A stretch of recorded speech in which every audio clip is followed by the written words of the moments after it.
Jangan sampai kita terjebak dalam jebakan-jebakan setan tuh suka gitu ya. Dia bilang, rugi lo sholat tapi masih buat dosa. Akhirnya kita jadi malas sholat.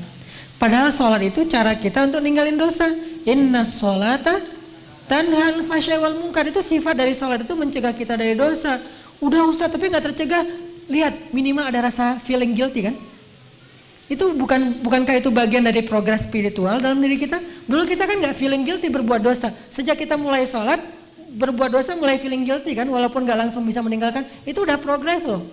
Dan itu udah terbukti bahwa sholat itu benar-benar tanha al fahsya wal munkar. Mulai ngerasa gak enak, mulai ngerasa malu. Dulu gak ada malunya, malah bangga lagi berbuat dosa. Sekarang malu. Bukankah malu itu bagian dari iman? Berarti sholat membangun keimanan kita. Merasa nggak enak sama Allah, bukankah muraqabah itu bagian dari iman? Merasa dipantau oleh Allah, mulai merasa setelah itu nyesal. Dulu nggak ada nyesalnya, habis buat dosa biasa aja malah bangga, malah cerita-cerita. Sekarang malah nyesal, masih buat dosa sih, tapi setidaknya udah nyesal. Maka terusin sholatnya, perbaiki sholatnya, Allah akan perbaiki diri kita dari dosa. Jadi fokus kita perbaiki sholatnya. Oh mungkin sholat kita masih kurang tepat waktu. Oh mungkin sholat kita masih belum di masjid. Oh mungkin sholat kita belum di shaf pertama. Oh mungkin sholat kita belum banyak tambahin dengan gimmick sunnah-sunnahnya. Oh mungkin sholat kita belum banyak ditutup dengan istighfar setelah sholatnya, doa dan seterusnya. Perbaiki sholat kita, Allah akan perbaiki hidup kita. Jadi jangan sampai kita terjebak sama setan mengatakan, rugi aja kamu sholat banyak dosa. Enggak, itu mah kerjaan setan yang bikin kita jadi merasa sholatnya jadi sia-sia. Enggak ada kebaikan yang sia-sia.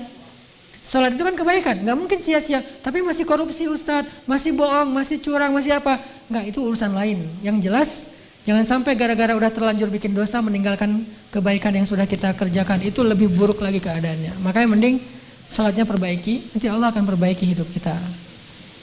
Ini persepsi yang harus kita bangun ya. Jangan sampai terkesannya nggak usah lah menghijabi kepala daripada kita udah berhijab tapi masih suka ngomongin orang. Mending kita menghijabi hati.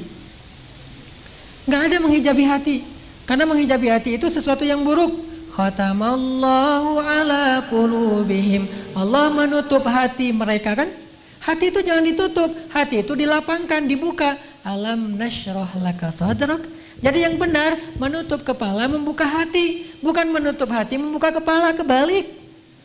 Menutup hati, membuka kepala. Summum bukmun umyun. Bahaya tuh. Khatamallahu ala qulubihim, bahaya tuh.